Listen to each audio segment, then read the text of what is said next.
Hi, it's exactly 1 o'clock, so we're going to get started. I want to thank you for joining us for the 23rd Annual Virtual Elder Abuse Conference, Serving Older Adults During Times of Isolation.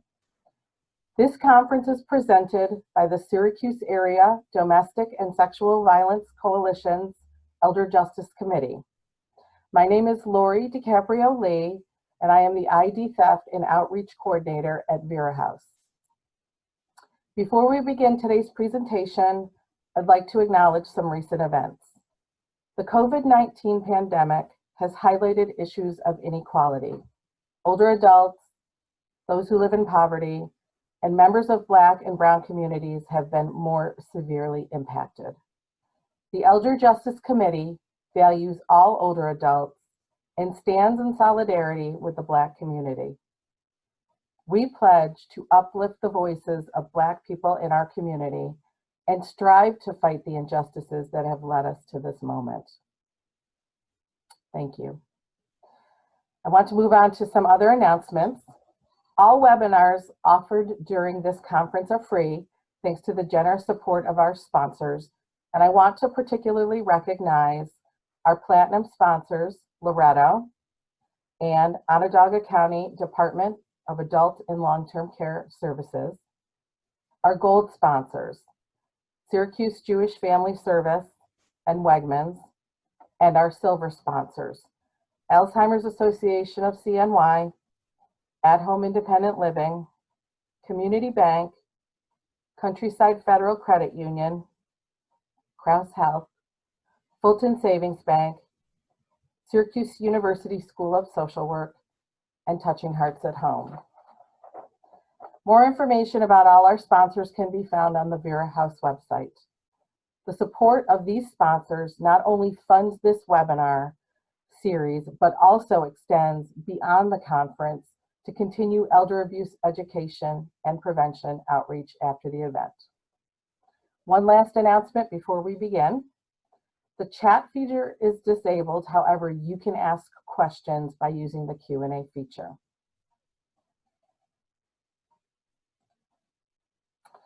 So today's webinar is Pandemics and Predators, and I am very pleased to announce our presenter, Hazel Heckers.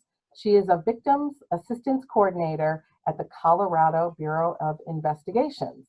And so with that, Hazel, I turn it over to you, and I'm going to do a share screen of your PowerPoint. Thank you. Hello, everybody, and thank you so much for joining us today.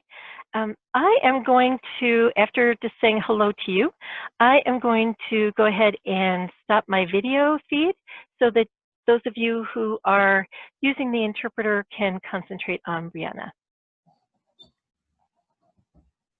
So I am here today to talk to you about predators and the pandemic and how the pandemic has affected the number of scams and identity theft issues that have occurred from the beginning.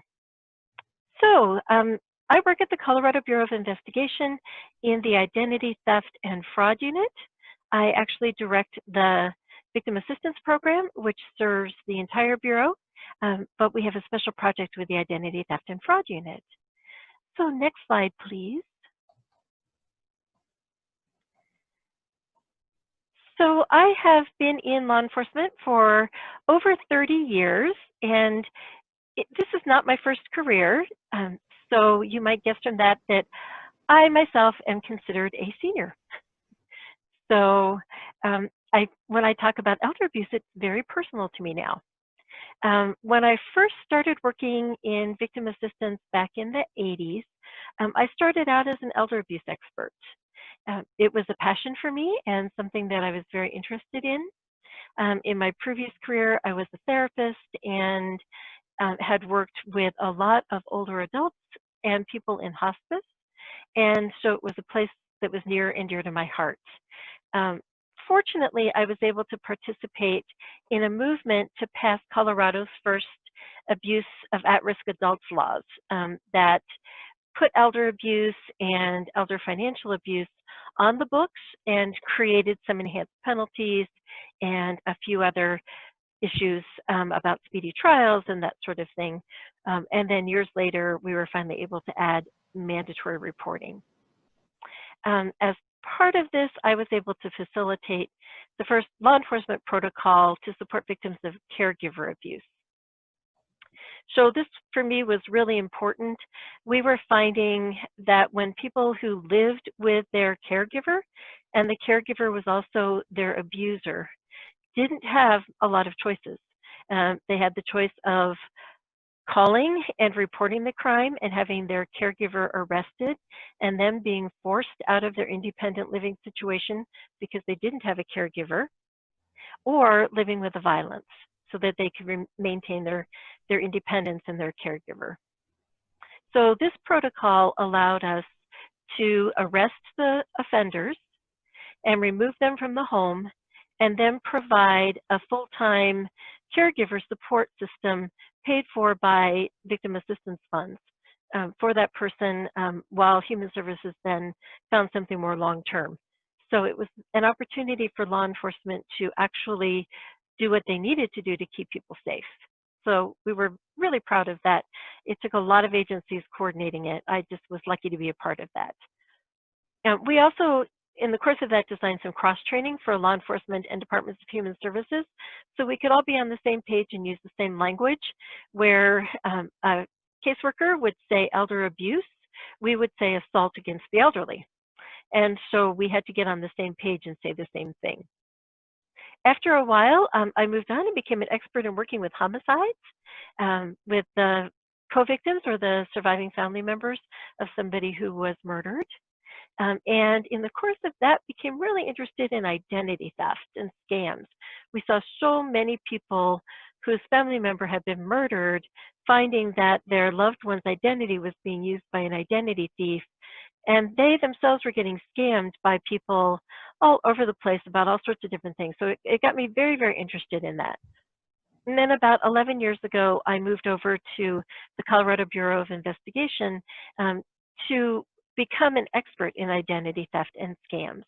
And the first thing I did when I came here was start the first 24-hour hotline for ID theft and fraud victims in the nation. And it was available literally 24/7 with a victim advocate answering the phone and an agent on call. So that's a little bit about me. So if you could do the next slide, please. Okay, so during this presentation, please ask questions. I'm not really accustomed to doing these online classes.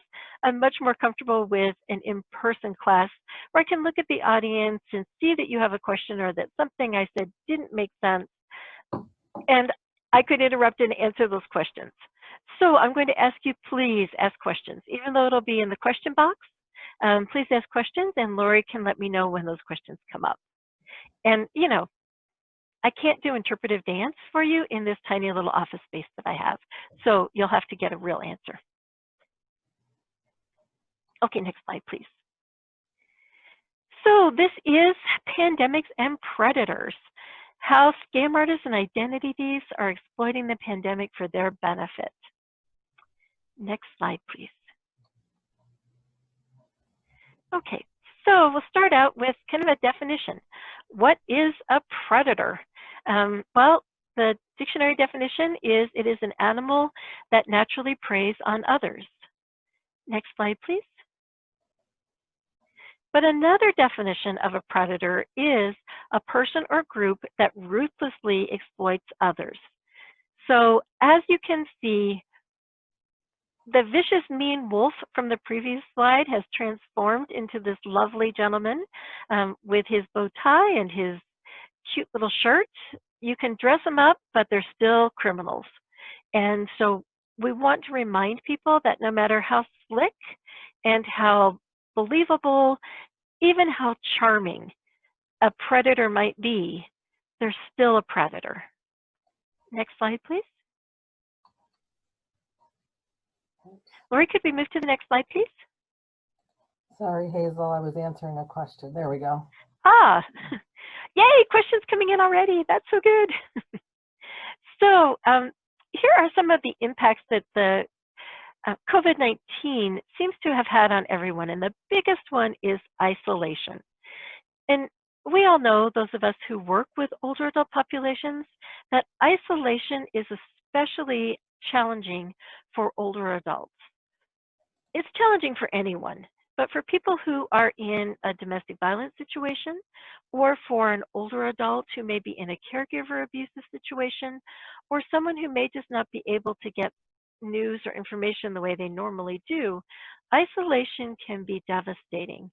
We also know that predators constantly try to isolate. We don't have to have a pandemic to try to isolate people in order to ply their trade. So some of the things that we see, you all have seen: unable to see family and friends, no visitors at hospitals or assisted living or nursing facilities. There are unattended deaths, which seems odd to put in here, but there are so many scams going on that say things like, you weren't there when your loved one died, so the least you can do is give them this great funeral plan. And so that does really play into the predator's hands. There are no routine doctor or mental health appointments, which means there's this one opportunity that a lot of people who are in abusive situations or older adults may have had to interact with someone is now taken away. Faith communities, another place where people interact quite frequently, have also been inaccessible. Now, people in my office laugh at me when I put this one in here, but no veterinarian or groomer appointments that were routine. It's amazing to me how many calls we get from veterinarians or dog groomers telling us that they're concerned about an older adult who has brought a pet in, that they feel like in the last year they've seen deterioration in the person's appearance, or they noticed when they handed their cat over that there were bruises on this person's arm, and could we please check out and see if they're okay? And so I feel like the veterinarians and the groomers are kind of the unknown heroes and advocates that are out there. And then a little bit more understandable, senior centers are closed, no congregate meal sites, and food deliveries, even things like Meals on Wheels or groceries or food from your local takeout, it's all with this contactless delivery. So there's no one to see you coming to the door and giving any kind of outcry or indication that something is going on with you. And bank lobbies are also closed in many places, which means that any attempt to interact with a bank teller who might say this is a scam, don't fall for it, those are also cut off for a lot of people. So basically all traditional means of connection and even education and support are impacted. So next slide, please. So what are some complications, especially for older adults? Well, one we've already touched on. They may be sheltering at home with their abuser and having no access to get out and ask for assistance or to get information about things like current scams or how to gain support. The other thing that this COVID stay at home, shelter at home kind of movement is that we have become acutely aware of how much it is an internet world. And for many of our older adults, they have no access to the internet. In Colorado, and I believe it's the same in almost every state, there are some portions of your communities that are quite rural and may not have easy access to the internet, or at least reliable access. So that can be a problem. Older adults having a low skill level, especially those 75 and up, having a low skill level in dealing with the internet could also create an additional complication. Facebook, and especially Facebook, but I think other social media too, it's a very tempting way to connect with one another. And there are so many dangers on Facebook, it's not even funny. The number of scams and romance scams and grant scams, and you name it scams that are on Facebook would just blow your mind. Other social media is at risk too, but Facebook seems to be the one that's used the most, and therefore it's the one that seems to be abused the most. And now they have Facebook Pay, where you can use Facebook like you would PayPal or something. And so there's another option for even more. Another complication is just fear and confusion. When you don't know if you're safe, when you don't know who's calling, when you don't know what's happening, that fear and confusion can take over. We'll talk about a few scams later on where the criminals use that fear and that confusion and that lack of knowledge to really take advantage. And often, scammers have control of incoming information and funds. So I don't like going here, but we have to, and you all know this because you work in this field. Often the scammers are family, friends, professional caregivers. So we've seen quite a few instances where assisted living facilities, nursing facilities, some group homes have been contorting information so that they are able to get control of individuals' funds and especially their stimulus dollars. And then there's always the sad fact that a scammer could be a family member or a close friend. And sometimes that's a new close friend, a friend that you've just made in the last couple of weeks or couple of months, someone in your neighborhood that you've become very dependent on because you can't see family members or other friends. Okay, next slide, please. So before we get into the individual scams, there are a few things that every single predator knows that we sometimes ignore. One of them I think we're all very aware of. Older adults tend to be even more isolated now because of the stay-at-home than they ever were before. Predators also know how much they can use fear as a weapon. They can be the one inflicting the fear, or they can use fear that exists in the community, and they can use that as their weapon. They also know that a lot of older adults will be computer newbies. Either they have no computer, they have no internet, or they're brand new to the concept of using the computer. So if they're scamming you online, they know that they have the advantage. If they're calling you on the phone, they also know that you have the advantage. They have the advantage. You don't have access through the internet to new and current information, so they have that advantage again. Phone calls and mail are the preferred methods of communication with a lot of older adults, and that's exactly what the scammers know and exactly why they'll call you or mail you information. And one of the things that I think is so hard for us as professionals, because we do often have to put people on hold or transfer them or have them leave a voice message and wait for us to get back to them. Predators will never do that. A predator will not put you on hold. They will not transfer you, and you will never have to wait to talk to them. They're there, they're available, they're there for you.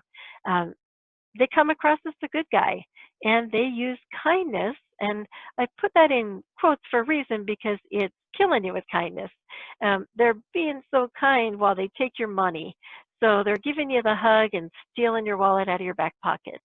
And they know, though, that that little bit of kindness, chatting, visiting, being available, that is a good way to lure people into this false sense of security when they've been feeling isolated and alone. They also use terms like, after they've been talking to somebody for a while, like, hey, you remind me of my grandma, or, oh man, I wish I had a grandpa like you. So they really pull people in because we all know that everybody wants to be helpful and feel useful in a crisis. And as a culture, especially during this COVID-19 crisis, we have told older adults and people with disabilities to stay home and stay out of circulation. So we have kind of perpetuated that belief that you're not helpful, you're not useful, stay away. A criminal will come in and tell you ways that you can be helpful. ways that you can be useful, ways that your skills and your knowledge can help in the time of crisis. And who doesn't want to be helpful? Next slide, please.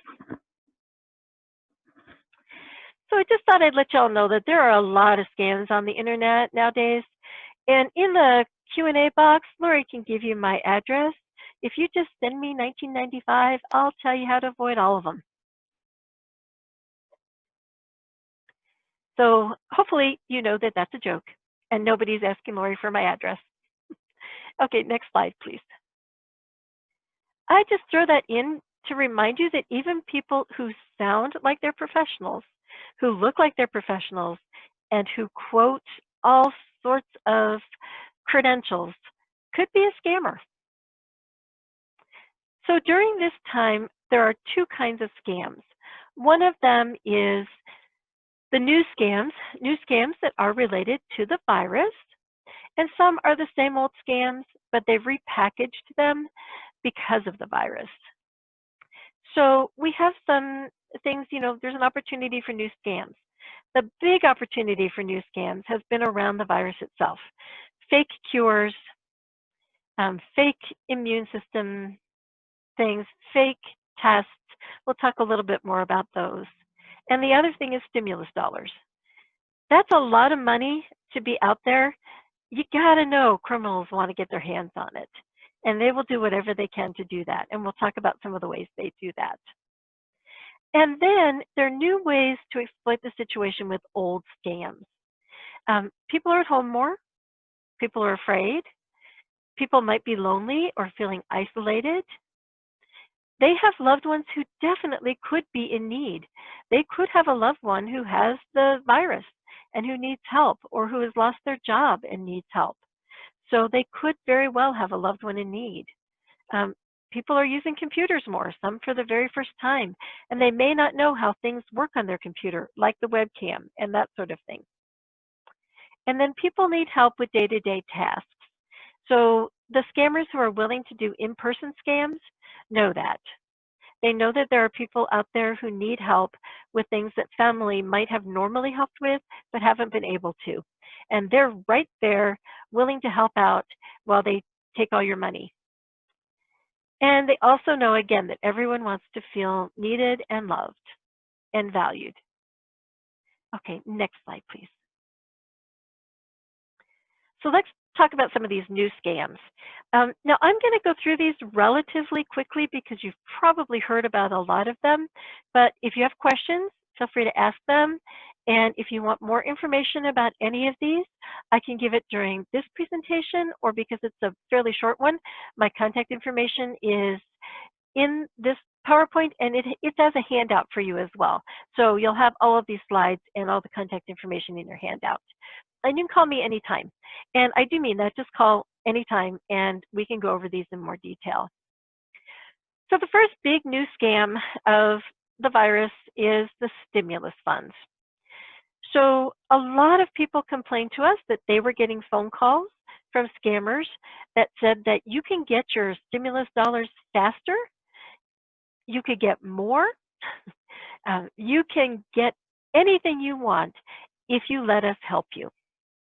Now, a lot of people know that the first stimulus dollars went out to either people who had already filed their taxes or to people who have dependents at home. So a lot of people on Social Security had to wait, and many are still waiting. So when somebody calls them and says, hey, I know that you could really use that $1,200 right now, I can get it for you faster. And all it's going to cost you is a couple $100. So it's their way of conning you into believing that they can get you your stimulus dollars if you just pay them a fee. And the fee is usually something that they say is handling or something like that. Many of them represent themselves as being from the IRS or from the Social Security Administration, or some of them have even gone as far as to say that they're from the White House and that they can help because the president is really worried about you and they can help you get your money faster. The other scam is to say, we can get you more. you know, everybody's getting this $1,200. We can get you $2,400 because we have an inside track that will allow us to do that. All you have to do is pay us a fee. Now, this fee is usually a little bit more. Getting your money faster, they figured people pay a couple hundred. But getting twice as much, they figured people would pay $500, $600, $700 to get a little bit more. And all you have to do is pay that. Now, none of these are accurate or true, and so people get nothing. The other problem with these scams is that in order to get something faster or get something more, they will often tell you, you must give me your direct deposit information, which means you're giving out all of your personal identifying information. You're giving them your full legal name. You're giving them your date of birth. You're giving them your social security number, and you're giving them your bank account information. Now that is everything an ID thief wants, everything, and everything that they need to do a complete identity takeover. Plus, they have access to all of your money in your bank account, and they've got the money that you sent them. So they're doing good. The other thing that the stimulus funds brought up was that some care facilities, now not all, but some care facilities, assisted living, nursing facilities, group homes, were saying that the stimulus payout was income or a resource, and that therefore it belonged to the facility and not the individual. And they were getting people to sign over their stimulus dollars to them, and then the facility was taking it and the individuals were getting nothing. So that's another form. I mean, that's kind of a systemic style fraud, but it's still a fraud. It is still a scam.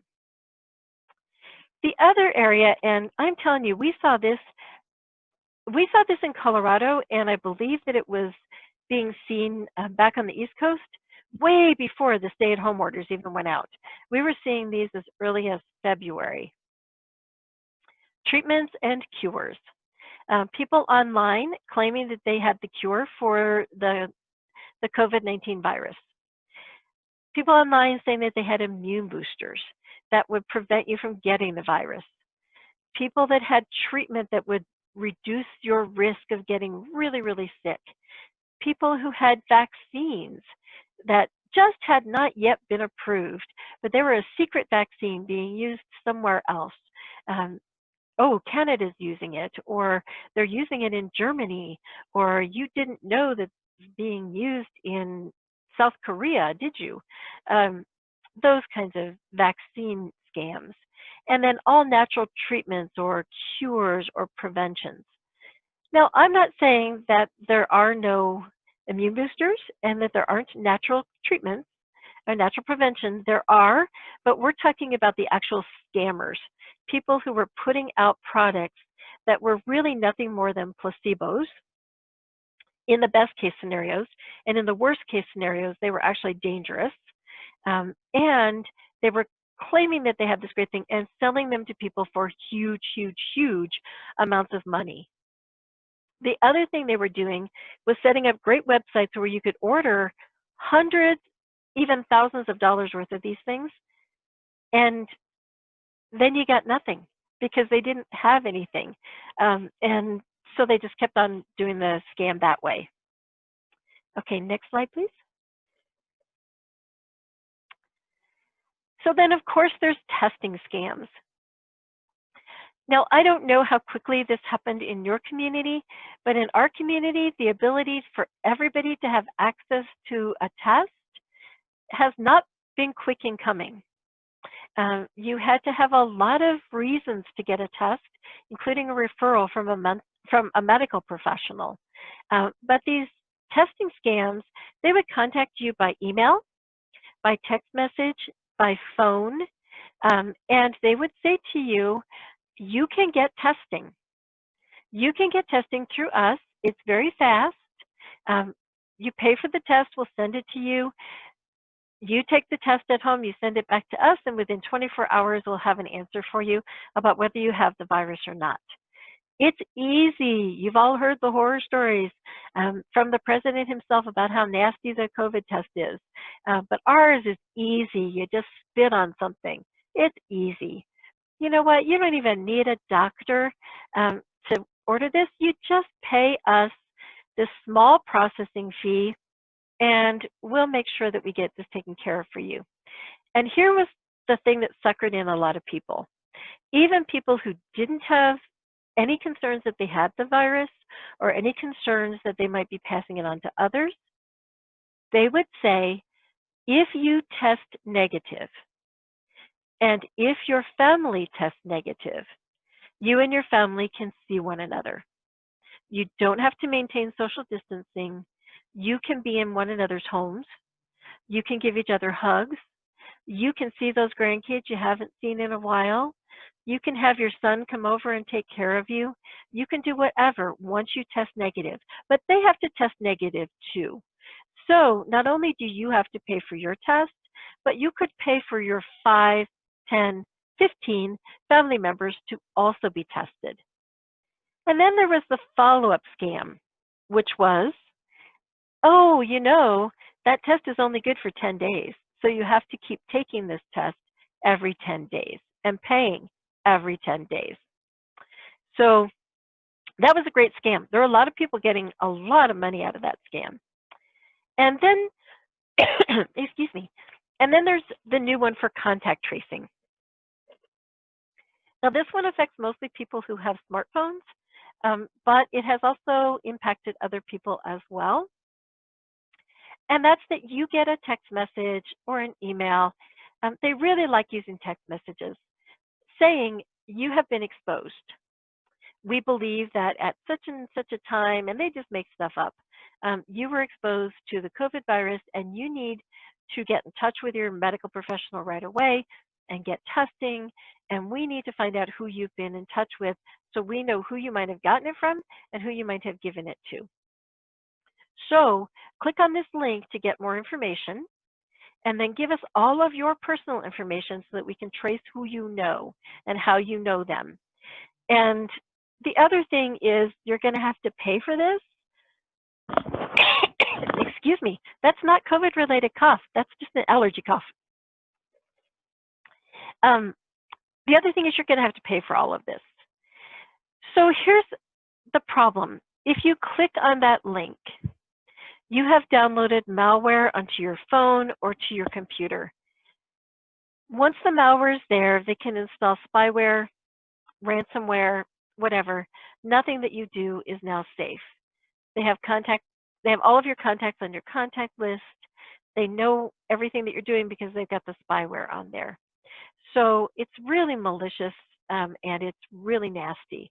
But people are so concerned and they've heard about this contact tracing that they will fall for it almost every time. So we want to really make sure people are aware of that one. So next slide, please. Okay, so I'm going to just pause for a second and see, does anybody have any questions about the newer scams that we've been seeing that are directly related to the virus?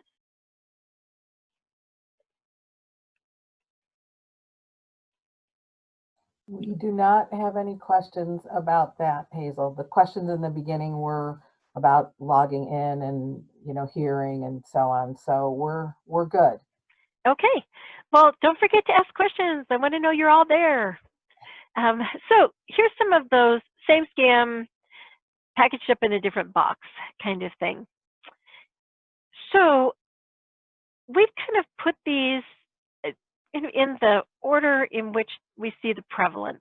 So the extortion scam is one where we have seen the most, but I'm going to save that one for last, and I'm going to talk about the others for just a minute. So one is a work from home scam. So the work from home scams they're around all the time. But now with people out of work and staying at home and being forced to stay at home, they have just gone crazy. And for those of you who've never seen a work at home scam, you can work from home. You just need to fill out this form or do this thing, and then we have this great job for you. Usually that's followed by one of two things. The first one is a lengthy application in which you give all of your personal identifying information. We all know that there are very few people who have a right to ask your social security number, but your employer is one of them. So they get your social security number, your date of birth, your name. They want to make payments directly to you, so they get your bank account information. So they've got, again, everything a scammer or an ID thief needs, they've gotten. But they take it one step further, and they send you a check. And they tell you, this is your first check. You need to deposit this check into your bank account, take your money out. You can have $300 as your first paycheck. And then your job will be to wire the rest of these funds from, and they'll tell you, MoneyGram, Western Union, Walmart, wherever they want you to go to wire them, and wire those funds to us. And then you're going to tell us how it was. Were they polite? Did they treat you well? Were they wearing face masks when you went in? All those kinds of details. So you, of course, put the money in your account, pull out the couple $1,000s and wire it to the bad guys. Unfortunately, the check then bounces, and you're held responsible for all of that money. So it's a common scam that we see a lot, but we have seen it more than double during the pandemic. The other one is the loved one in trouble scam. Some of you may have heard of this scam called the granny scam, and I hate that term, so I call it the loved one in trouble scam. Granny scam implies that only older women will become victims of this scam, and the truth is that anybody who has a loved one who is not in their household with them could fall for this scam. In this scam, somebody calls and says that something has happened to your loved one, a grandson, a granddaughter, and that they need money wired to help them out. Now, usually we see this being that that person has been arrested and they need money for bail, or that person has been in an accident and they have to pay somebody off in order to be released. Excuse me. During the pandemic, I'm so sorry about that. I have really bad allergies today. During the pandemic, what we have seen is people calling and saying your loved one is in the hospital. They have been tested positive for the virus and they need medical attention. The only way they can get this medical attention is if you send us money. They really need a ventilator, and our hospital can only afford to give ventilators to people who can pay for them. So you need to send this money immediately or your loved one will die. Now, if you were to get that call, wouldn't you be a little traumatized? I mean, honestly, I know a lot of people who've told me, they called me and said my grandson got arrested for driving drunk and they wanted money for his bail. And I said, let him rot in jail. He shouldn't be driving drunk, that bum. But when you say your grandson is in a hospital and can't get a ventilator unless you give us money, and if he doesn't get a ventilator, he is going to die, that's a lot more emotionally heavy for somebody and something that will trigger you into action a lot more quickly. And so we have seen a lot of people fall for that scam, or a lot of people who have, then called and said to a son or a daughter, did you know that your son is in the hospital? And oh my gosh, I have to get to the bank to get the money. Would you come and drive me?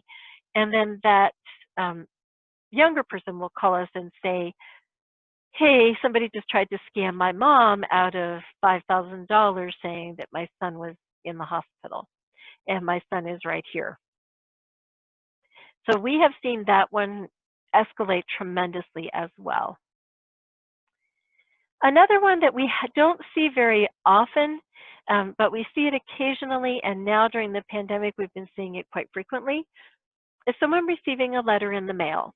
And this letter looks like it came from a solicitor's office, usually in the UK or somewhere else in Europe, saying that one of your family members And they always pick somebody you had never heard of. One of your family members died, and you are the only living relative, and so therefore all of their estate is given to you.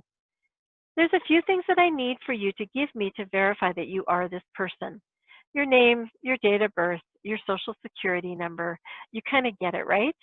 And in order for us to send you the multi-millions that this long lost relative left to you, you will have to pay tariffs and taxes and a fee to the solicitor's office. So people not knowing that they had a long lost family member living in the UK will be sending thousands of dollars in the hopes of getting millions back.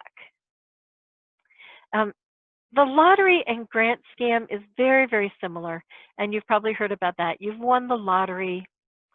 There's this great government grant out there that's going to give you money.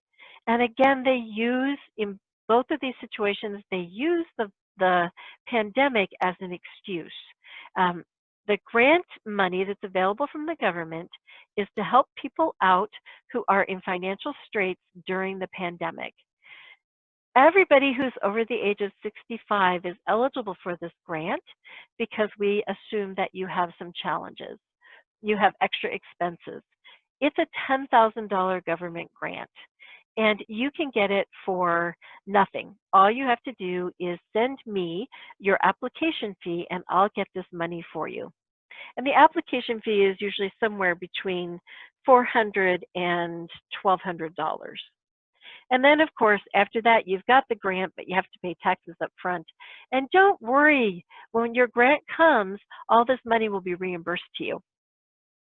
And of course, you know, it's all a scam. Another thing that we're seeing now is unemployment in someone's name.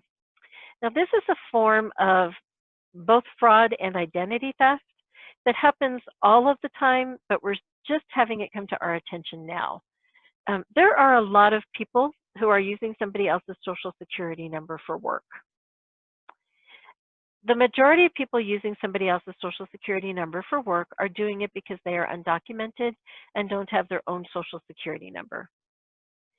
There's a small percentage of people who are using somebody else's social security number for work because they are criminals and can't work in their chosen profession if they give their true social security number. Perhaps they're a registered sex offender and they want to work with children, or they have had a number of elder abuse convictions and they want to work in a nursing facility or in a home health care agency. And so they use somebody else's social security number to cover that up.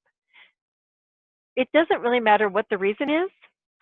Now we are finding that people are being contacted by their unemployment office, and it really truly is their unemployment office, telling them that their unemployment claim was denied or that their social security benefits will be impacted because if they accept the unemployment claim, and they don't know anything about it because they haven't applied for unemployment. So one of the things that's happening is that those people who have been employed using their social are applying for unemployment in their name.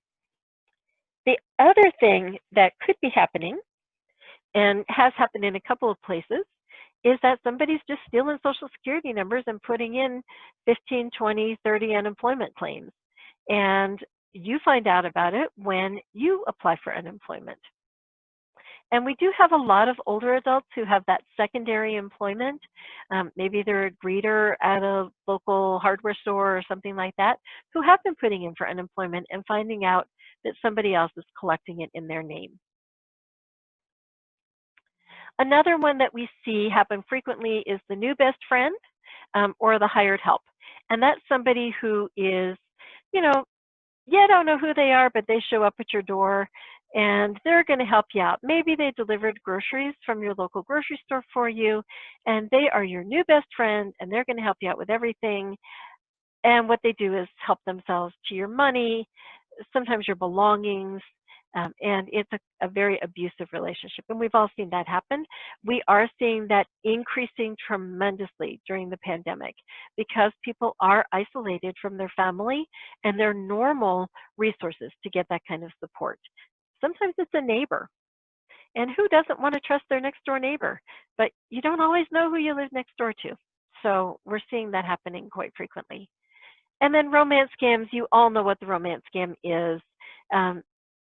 We see this happening more and more on sites like Senior Soulmates, Our Time, other sites that are designed specifically. One that Farmers Only has had a lot of scams, which at first surprised me, but then we started thinking about it, and you know, a lot of farmers have a lot of wealth, and so that's because farmers and ranchers are on there. You never know. But the romance scam is that somebody claims to be the love of your life, but what they really want is your money, a little bit at a time, or they want to use you as their money mule. They will have you be the person who receives, they're scamming 15, 30 other people, but they send the money to you instead of to them. You receive the money and then you send it on to the scammer. They've created a situation in which you are now the money mule, the one who is receiving the money. So when law enforcement goes after the criminal, where are they going to go? They're going to follow the money and they're going to bring it to you, not to that scammer who's in Nigeria or Russia or you know, the Philippines. So we're seeing that we've actually, since the pandemic started, there has been a 40% increase in the number of people who are victimized by romance scams. And a number of those people, I would say probably about 35% of those new victims are older adults. So I am going to go back to the extortion scam now. The extortion scam, you know, you've probably gotten one of these yourself. I think most people in America have, because we are receiving thousands of complaints every week about this. You get an email saying, you need to pay attention to me. Sometimes they'll say your password is, and then they'll give you a portion of a password. I was able to hack into your computer. And while I was in your computer, I turned on your webcam. I saw you watching porn. And I saw you doing things to yourself that are quite unsavory. You don't want those things getting out, do you? If you put $2,000 in a Bitcoin account for me, then I won't share this with your contacts. If you don't, your life will be a living nightmare from now on, because I am going to share this video with everybody. Now, there's a lot of people who read that and think, don't do that kind of stuff. I wasn't doing that. What are they talking about? And just know it's a scam. But there's a lot of other people who think, Photoshop could make it look like I was doing this. Maybe I should pay. And then there's others who say, they could access my webcam? I didn't know that. Are people spying on me? So it's really a terrifying situation for a lot of people. And a lot of people don't know what Bitcoin is. So they're scared about that as well.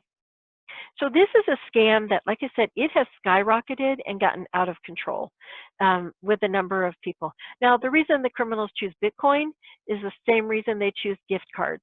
It's untraceable. Once something goes into a Bitcoin account, we cannot follow the money. It is an untraceable form of commerce. We are having some success in finding out a little bit more about how to trace Bitcoin, but it is still a really safe way for criminals to get money. So we do have a reason I saved this for last is because I have a great story.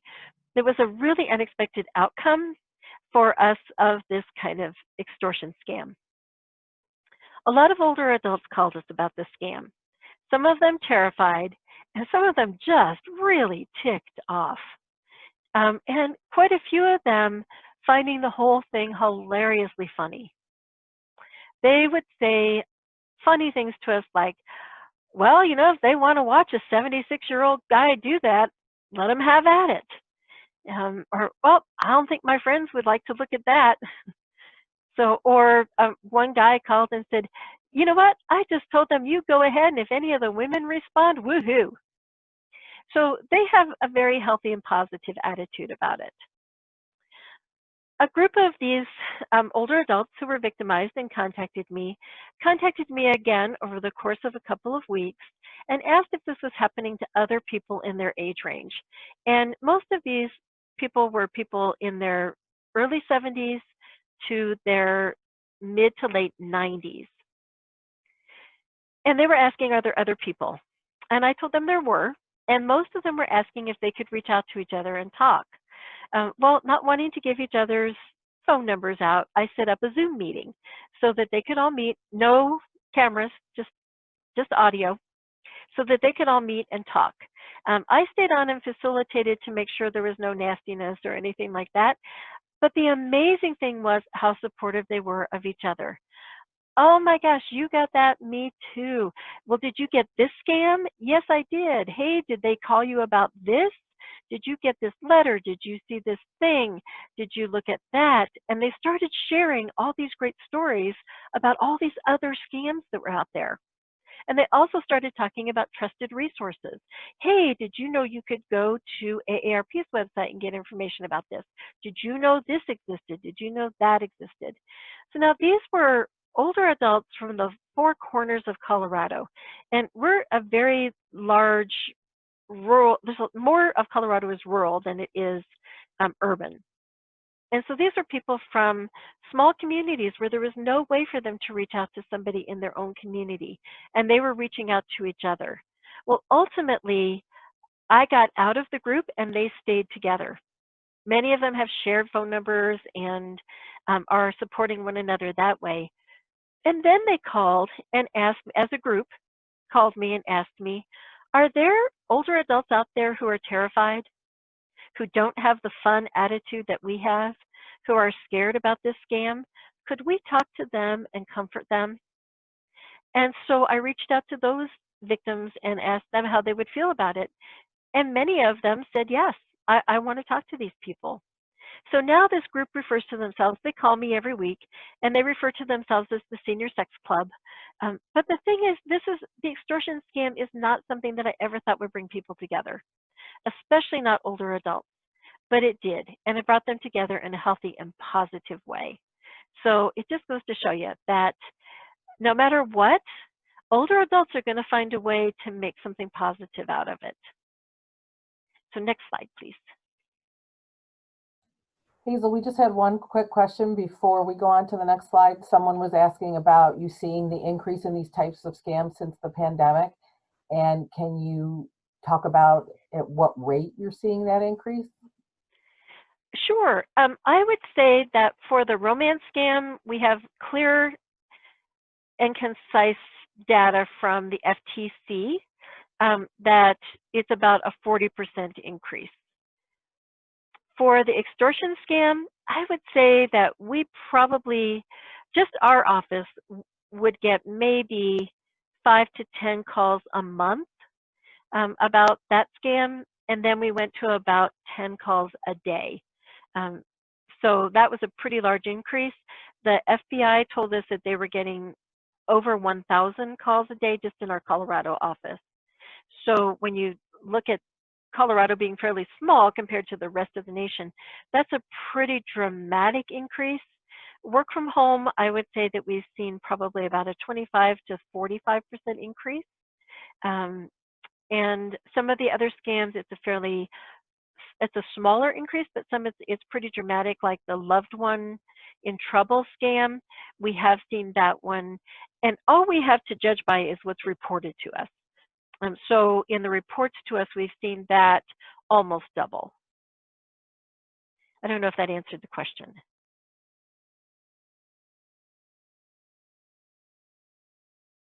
Yeah, that's great. Thanks. And okay. We have about 6 minutes left. Okay, so I'm just going to go through this real quickly. It's great to tell you all the problems, but I thought maybe I'd talk briefly about some solutions. So what can you do?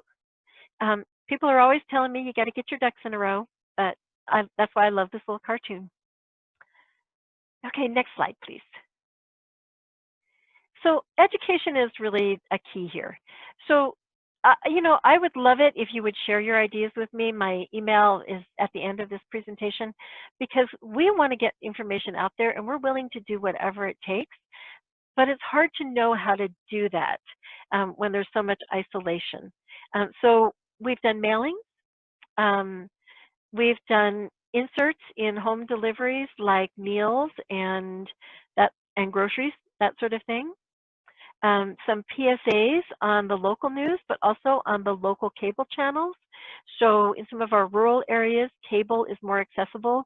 At least the local cable is more accessible than some of the other sources. So we do PSAs for them. We've done phone calls to everybody that we know, including reverse 911 calls that just say, hey, these scams are out there, please don't fall for them. We've asked our elected officials to include reminders in their briefings. So when they do their daily or weekly briefings about the pandemic in our state, please remind people that there are a lot of scams out there and don't fall for them. We've contacted the ombudsman services because they actually are in some of the facilities that other family members can't get into and asked them to do something. We've enlisted the family members to try to educate older adults in their family about it, even if it's on the phone, just to let them know this is happening. And then again, trying to connect older adults with one another in safe formats and to encourage people to go to trusted resources like AARP or their local senior center to try to get information. Even though the senior center may be closed, they probably still have staff that can get information out. Okay, next slide, please. And then don't forget that assistance is really critical. To me, it's really important to acknowledge that scams are crimes. A lot of people feel like they were just foolish or how can I talk about this? It just shows that I'm too old to take care of my own money. What are people going to think of me? To me, it really helps to say you were a victim of a crime. And you are no more responsible for this crime than you would be if you were walking down the street and you got mugged. This is a crime. They are criminals, and predators don't care who their prey is.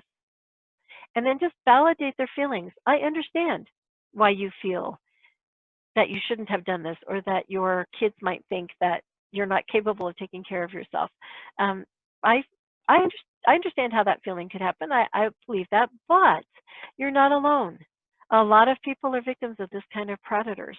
And if you want us to, we can talk to your family to talk with them about how many people are victims and how many young people are victims of this as well. This is not just something that impacts older adults. It disproportionately impacts older adults, but it impacts everybody. And then I think that sometimes being referred to as a victim is very helpful. We have found that people feel relieved when we say, you are a victim of a crime. It's that label that lets them say to their family, this wasn't me being silly. This wasn't me being senile. I hate that term, but it's a term that's still used by a lot of people. This wasn't me being a foolish old woman or foolish old man. This was me being the victim of a crime. And that can then start the healing. And once you've acknowledged where you are, then you can start that movement on to being a survivor and ultimately a thriver like my senior sex club guys. And then it also is helpful to explain grooming and how you get out of that cycle. These criminals will groom you, sometimes for moments, like in your social security number. You've probably all heard this one. Your social security number has been used in a crime and it's going to be canceled. And if you don't go to the bank right now and get a couple $1,000s out of your account and send it to us, U.S. Marshals are going to be at your door and they're going to arrest you. That grooming happens in seconds. For others, like the romance scams, that grooming can happen over a period of weeks. So it's important for people to understand that. And then offer victim assistance. I think sometimes people who are not in the law enforcement community forget that victim advocates are there. And we are there, and we're there to assist. And we have resources that others might not. So please don't forget us. And then assess all needs. So for us as victim advocates, one of the nice things is that a crime is an entry into the person's life. And then we can find out from that, do you have enough money for food? Is your rent paid? What else is going on in your life that needs to be addressed? And then we can provide the resources, maybe not us directly, but we know somebody who can provide resources to help with that. It's a lot of times we'll hear from officers that respond to a crime. I got there and this person is living in extreme poverty. I don't think there was any food in their refrigerator. I don't think she's eaten for a couple of days, at least not a decent meal. What can we do for her? It's not related to the crime, but we're human and we see the human need when we're out there. So that's another reason that we encourage you to get victim advocates involved, because we do have that opportunity to dig a little deeper into people's lives and find out what other needs they might have. And don't forget resources. Okay, so next slide, please. So just a kind of final reminder to everybody that scammers and ID thieves are predators. I know that sometimes they get put in a different category than other criminals because they don't physically assault their victims, but they assault them in other ways. And so just remember that scammers and ID thieves are predators and that they need to be referred to as predators and as criminals. So the pandemic has given them a lot of new opportunities, and we really need to encourage people to look out for those red flags and pay attention to them. So knowledge is power, spread the word, but then also report scams. The only way we know they're happening is if people report them, even if you don't fall for it. Just telling us that it happened can help us learn more and educate more people and prevent somebody else from falling for it. So we do have a 24-hour hotline, and we encourage you to call. It's available nationwide. Even though we're in Colorado, we will take calls from anywhere, and we'll get you referred to people in your community that can help you out. Okay, next slide. And then finally, don't forget, take care of yourself too. Because just like they say on the airplane, put your oxygen mask on first. I know that's corny, but it's true. You can't help others if you're a mess yourself. So don't forget to take care of yourself and to do what you need to do to feel that you are safe and that you're protected. Okay, next slide, please. So if you have questions, ask them now, and I'll just go to the next slide because it has contact information on it. So this is some... Oh, sorry. We do have a couple questions, so finish your thought and we'll get to the questions. This is just some contact information, including our victim assistance website and our Facebook page that has scams and fraud alerts on it every day. And then on the next slide, please.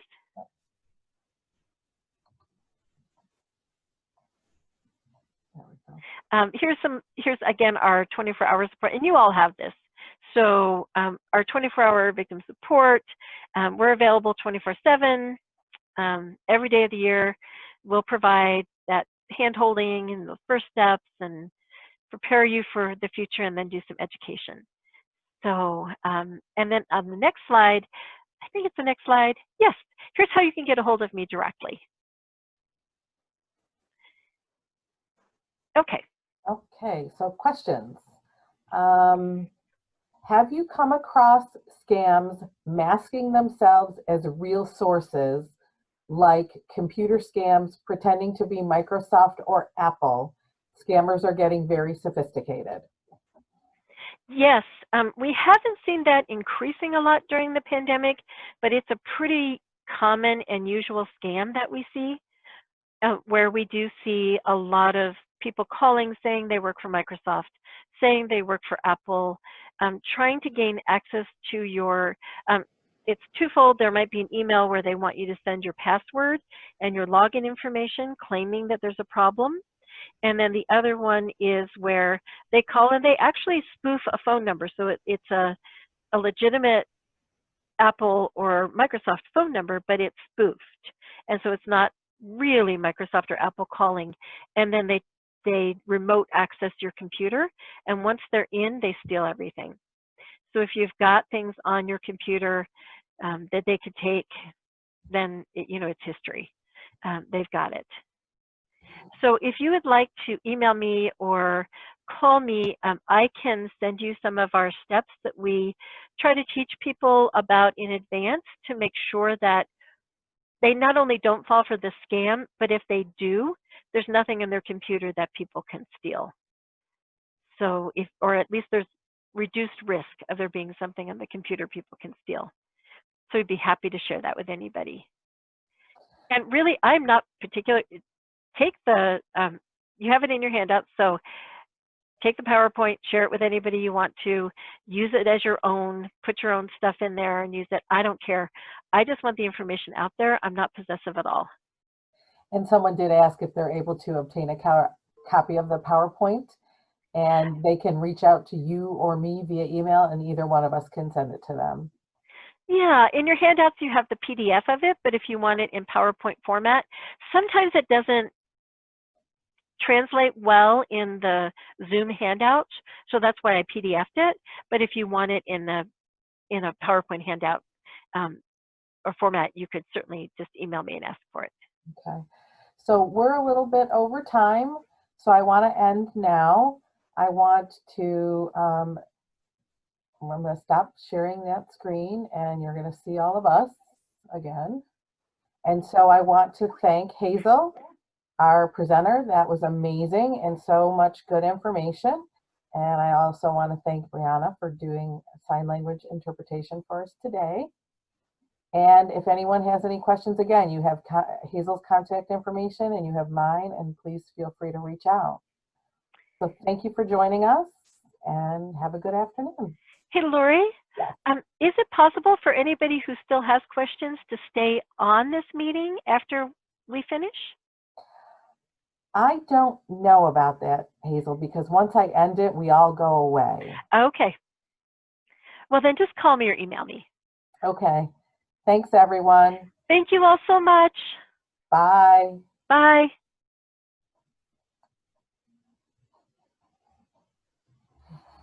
Thank you, Brianna.